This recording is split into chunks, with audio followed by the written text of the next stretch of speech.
Hi, I'm Jacob Hornberger, president of the Future of Freedom Foundation, and I'm just coming to y'all with a short end-of-year fundraising appeal here through a video message, asking you if you would help us out with a generous end-of-year donation to help us out in our work in the year ahead.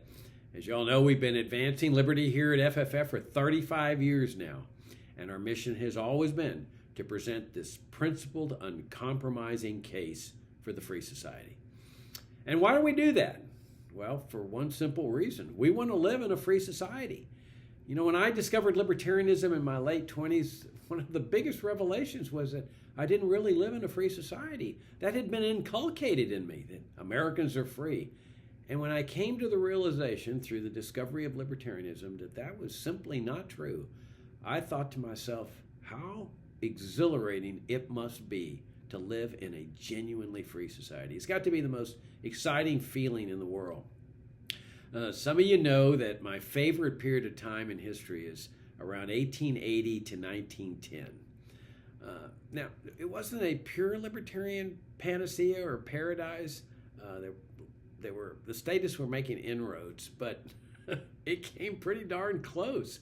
You know, over the years that I've been advancing liberty here at FFF, I get emails and letters from people saying, "Oh, Jacob, you're just fighting for a utopia.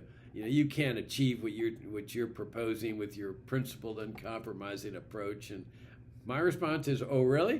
Well, let's take a look at this 30-year period to see what's possible.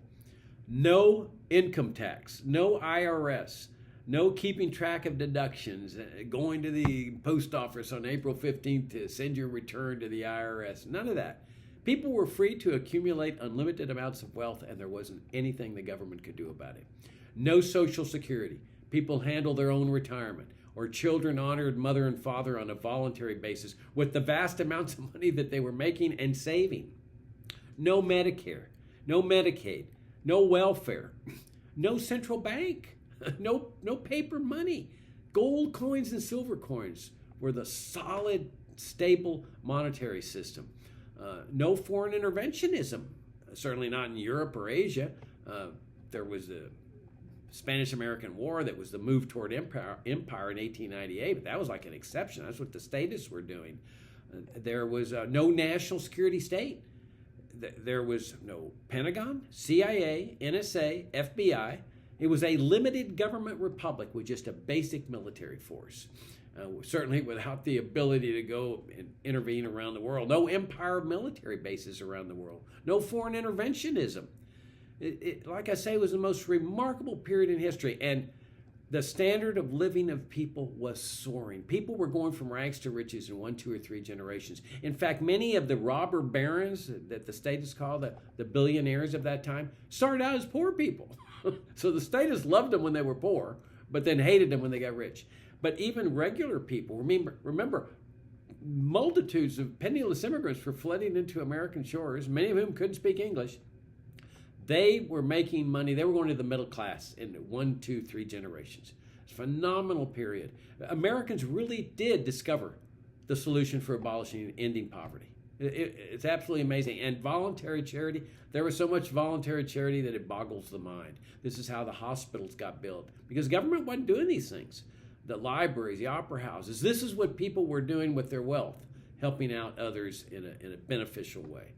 And so the reason I point to this period is it shows what's possible. It's not utopia. If one group of people, albeit in one tiny part of the history of mankind, but if they could like that liberty at that point, we can do the same, and we can build on it.